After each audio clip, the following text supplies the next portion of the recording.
Hello everybody, welcome along. My name's Benjamin Bloom. This is the Benjamin Bloom Football Channel. Please leave your bias at the door and join us to discuss how many points we think the teams at the bottom of the Premier League would need to survive. We are missing our Premier League football at the moment, so we are doing the Surviving the Premier League series. Check out the video part 1. This is part 2 of this series. Part 1 looked at the 10 worst teams in Premier League history. Oof. So we're going to go from abject failure, those teams that really stunk it out, frankly, to what we think might be success, i.e. survival, i.e. getting above that line, 18th place. You want to be 17th if you want to stay in the Premier League. Here's how things look at the moment. Pretty muddy picture when you consider Burnley have played 18, Watford 20, Newcastle 21, Norwich 22, and Everton, I think we better include them, struggling down the bottom. They've played 20. So other than Everton and Watford, everyone's played the different amounts of games. 12 points from 18, 14 from 20, 15 from 21, and 16 from 22 for Burnley, Watford, Newcastle, Norwich. Everton, a little bit closer to where you'd want to be, 19 from 20. But as you can imagine, look, the teams at the bottom of the table are obviously the worst in the league, but the standard is low, isn't it? We're going to look at some historical data and see whether or not it tells us anything about what may be the case this season. Right, there are the points totals plotted all the way through from 95-96 through to today. Haven't utilised the first 3 years of Premier League. I did put it in and I did adjust it. Obviously, there were more games played then because the league went down from 22 teams to 20. But disproportionately, more games equals more points. And in terms of actual points per game, more opportunities. And I just felt we'd better start from 95-96 with 20 teams in there. Look, you get the odd year. You can see 2002, 2003 is a freak, isn't it? Where there's a massive distance between bottom and... look, put it this way, 2 of those teams are going to come up in the other video, so I won't say too much. And again, look at 2007, 2008, where, yeah, we get the worst ever team in Premier League history there, and a big gap. But there are years like 2003, 2004, where everybody is dead together. So, look, the biggest trend I think you'll find is that since 95-96, right the way through, teams in the bottom 3 are scoring less points. Okay, so it's been a historical trend down. I think there's a few reasons for this, or a few theories I can put forth, and you can get your feelings in the comments. I'll go back to what I said about the going down from a 42-game season to a 38-game season. I think the first thing that does is that makes people more cautious. When there's 4 games less, all of a sudden draw is worth that little bit more. And this idea of just drawing games to try and survive, and we did have a few managers who got quite good at this over the years. I think there is something in that. Less games, more caution. The other thing, we just got to talk about money, haven't we? And look, as the TV money is growing, what happens at the top of the league is the disproportionate amount of money goes to those teams. We get the cliff edges. We get a lot of these teams down the bottom are coming up from the Championship, and they're whipping boys, aren't they? And we've ended up, if you compare back to those first years of the Premier League, where up at the top of the table, even that great Manchester United side, I think won the title with 79 points or something. No. That's stretched out now, and the teams at the top just get way more points. The teams at the bottom are whipping boys, and I think it's fairly obvious that trend down. Look, it can't continue forever, can it? But perhaps until the equity in terms of TV money distribution is evened out across English football, it's certainly going to stay like this, and we're not going to get a squished up Premier League where maybe the bottom teams can challenge the top 6 teams. But there you go. Those are my theories. Let's take out 19th and 20th. We'll leave their trend line on there, but we're looking just at the points totals for 18th. Now, I know you can look at statistics here in 2 ways. This is personal and taste, but I like to look at the 17 teams that did survive rather than the 3 that didn't. So I'm always plotting 18th place, add 1 point. To me, that's the number for survival. If 18th place scores 35 points, you needed 36 to survive. 17th place could have got 36 and survived. I know you can flip that on its head and say if 18th had done this, they would have, got the other. But I tend to want to apply to the most teams possible, which is 17 rather than 3. So I'm always looking at 18th place and above. And what I think we should do is just debunk this myth, which is perpetuated really about 40 points being the number for survival. It's just not, is it? And I think this has come from, it's a long-standing thing. I remember when Match of the Day came back, yes, I'm that old, and they used to talk about the magic 40 points. I think that's been held on from the days of playing 42 games, where it is just less than 1 point per game, isn't it? Where 40 points from 42 could have got you survival. I'd love to go back, and maybe I will, and I'll look at that number, but it just isn't true for the 38 game and the 20 team era. There are a couple of exceptions, and it was close to being true at the beginning. So look, it's something that probably wasn't a myth, but maybe now has become a myth over time with things changing. And this goes with my theory that the standard of the bottom 3 in the Premier League has dipped off. So 40 points, no more. Look at those early seasons, and you can see 18th place was bang on 40 points. So you would have even needed more than 40 points to survive. Look at that one crazy season there. We're going to talk about that team, and I'm sure fans in a certain part of East London will know all about that, but we'll go on to that. But look, it's an outlier, isn't it? That's the only time the spike goes up, even goes above 40 points. That's a freak season when you look at the actual chart. The trend is down, and in the main, it's quite far below 40 points. Remember, my theory is that you need, this is a fact, but you can look at it both ways. Obviously, we've said you can look at 17th or you can look at 18th. I'm going to look at 18th. 1 point more than 18th is the number you would have needed to survive. It's not often 40 points. Can we put the actual numbers up? There you go.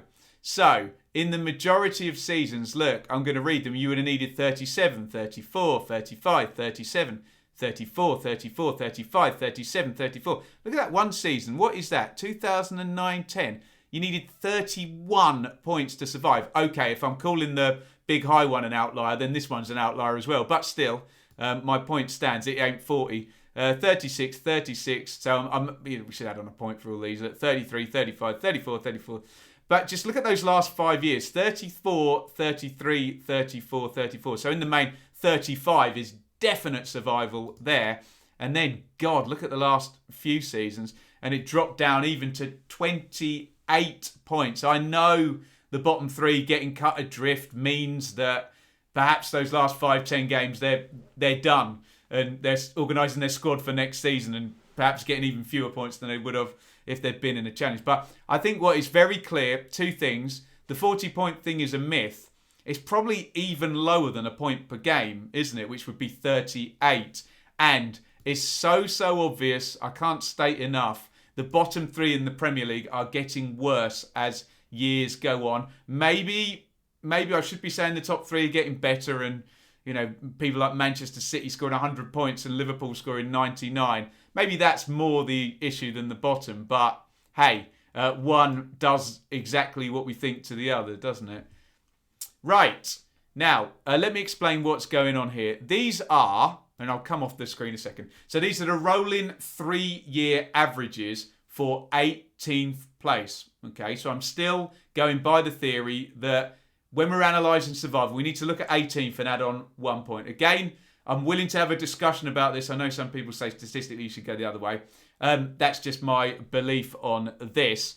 So, I've done a 3-year rolling average. Obviously, that can't go back to the first season with 20 teams because we need to stack up 3 figures. So, it's going to come from 97, 98. And you can see it's very close to the first 2 years in terms of it being 40 points. You would have needed 40 points to survive the first 3 years on average of the Premier League. Then it starts to drop. And by the time we reach the turn of the century, we've got a double 3-year rolling average where you would have only needed in 2000, 2001 and 2001, 2002, 35 points. There's little spikes, but we only ever get up to needing to score 38 points, which is 1 point per game to survive. And then, as we've said many times in this video, look at the trend line. If you can take your eyes off all the bars, look at the trend line. Okay, it's a bigger graph, but it is dropping steeply in those 3-year averages. And I'll work backwards. Last season, the 3-year average, so it's not even last season alone. But last season, or for the last year, the 3-year average is coming in. You would have needed 33 points to survive. 34 the previous 2 seasons, 35, and then 36. That obviously takes us back to 2016, 2017. So I think we're very close to arriving at a golden number historically for 18th place, and my argument being you need 1 point more than 18th place to survive. That applies to 17 of the teams in the Premier League, doesn't it? And there we go. So here is your 18th place average points in the Premier League, and I've got you the 10-year figure, the 20-year figure, and the 26-year figure, which obviously takes us right the way back. There's been an adjustment had to be made on the 26-year figure. If I've got my numbers correct, yeah, we're going back all the way to 92, 93. I think I've just done 94, 95. So forgive me, there is no adjustment. I did these numbers in the middle of the night the other day. Let's do the oldest figure first, which is a 26-year average. Yeah, so that obviously goes back to 95, 96, doesn't it? 35.23. We know this number is going to drop. But when you're having a discussion with someone who quotes the magic 40 points, please throw that number at them, that for the past 26 years, not even close. You get 10% out, in fact, because my math tells me you need to finish 1 point above 18th place to survive, and that number would be 36 points. So the 40 number is 10% out if you take 4 off. It's a big disparity that we're getting towards there. Come back for 20 years, and we actually drop below 35 points. It's 34.75, which means on average, okay, I know we're talking about a quarter of a point here, but an average is an average, isn't it? That's, is what it is. You would have needed 35 points to survive. Over the past 10 years, it's bang on 34. So once again, the average number to survive over the past 10 years, which probably has far more relevance to this season than it does when we're talking about 95, 96, or Man United winning the title with 79 points or whatever it was. This is the number that's probably more realistic for our teams down at the bottom to be looking at. There you go, 34. And we're not talking about 0.25 of a point. We're talking about the average over 10 years that 18th place has got is 34. So in the past 10 seasons, if you scored 35 points in the Premier League, on average, you survived. Of course, it's an average, so there'll be instances where that's higher and instances where that's lower, but the average comes out at 35 points to survive. I will reiterate, yes, back in the early days of 20 teams in the league, before the TV money was massive, and the elite few at the top were scoring 100 points in the season, it was closer to 40. But now, I think 35 to survive is our number in the Premier League, which is quite apt because I was saying the Championship 45 to survive, which is the 10-year average there. So here are our teams down at the bottom, and I've done a point projection on where they are going to be. The first thing to notice is I've just outlined a number for the last 10 years, and indeed the last 20 years, of 35 points to survive, and the tide is low. Burnley are projecting 25, that's obviously 10 fewer. Watford 26, Newcastle 27, or just, we're in decimal points here, aren't we? Norwich also 27.64. What I would say is Everton, given points per game and all of that good stuff, are significantly ahead of all the others, with the fact they're quite close to 1 point a game and projecting 36. Now, I will reiterate last season that Fulham finished 18th with 28 points. There was an 11-point gap. So my argument, as ever, is Burnley scored 39. Actually only needed 29. Whether you buy that logic or not is up to you. That's kind of the way I look at these numbers. So Burnley, Watford, Newcastle and Norwich. Surely there'll be a surge from one of them. There might not be. We might, look, last season, Newcastle there, who are projecting third bottom at the moment, are only, well, they're less than a point. They're 0.76, 0.86, sorry, can't add up, away from what it was that Fulham actually did there. So whether we get 4 teams stink it out as massively as they are at the moment is a different matter. But I think perhaps we're going to be somewhere in between last season, which was 29 to survive. The 10-year average is 35 to survive. So if we go halfway in between that, what is that? 6 points, so 32. So maybe 18th place scores 31. You only would have needed to score 32. 18th place scoring 31 does, at the moment that's Newcastle. Look, we could, one game and this could change given the totals are so low.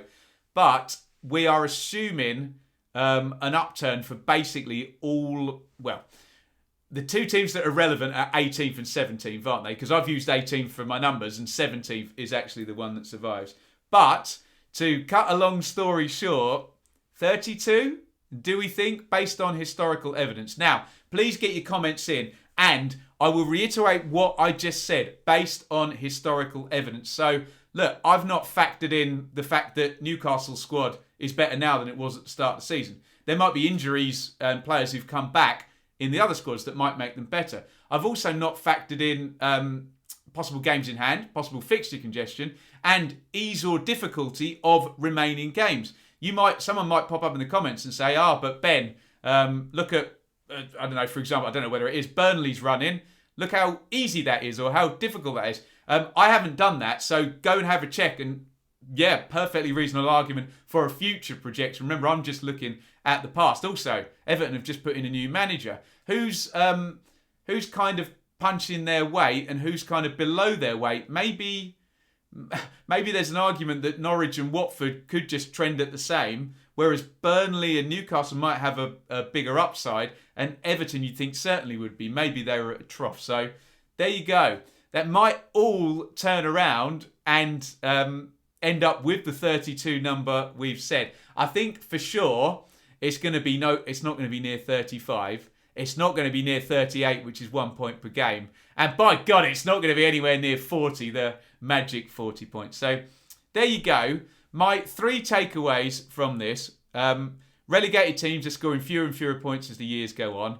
The magic 40 points is absolute nonsense. You can throw that out pretty much 20 years ago looking at the numbers, give or take the odd outlier. And possibly 32 points might well get you to survive. I think we looked and the record low there was 31 at one point in one season. So we could be looking at record lows. Of course, last season, in fact, it was 29. So look, it could be as low as that and even under 30. Let me know what you think in the comments on what the number might be. Any theories as to why it might be a different number or who might, surge up to 35, 36. I mean, smart money's on Newcastle being they've, recruited far more aggressively than any of the other teams have been able to, with the exception maybe of Everton. But are we really classing Everton in this race or is it just that bottom 4? Let me know what you think in the comments. Again, I've used historical numbers. It's all metrics and whatnot, so don't take anything I've said personally. No slight on any of the teams. We know how fragile football fans can be when you're making these prognostications. And do have your say in the comments on theories as well. Agree, disagree with any of mine. Money, a point being more valuable than it was when it was 42 teams. They're fairly watertight theories in my opinion, but hey, someone always disagrees, don't they? Let me know your thoughts in the comments. Do check out episode 1 of Surviving the Premier League, which is on the 10 worst teams ever in the division. And what will it take to survive this season has been episode 2. Get your thoughts in via the comments. Hit subscribe, ring the bell for notifications, get involved, and we will see you for the next one. What am I talking about next? The January window. Woof. Look forward to that, and we'll see you very, very soon. Over and out.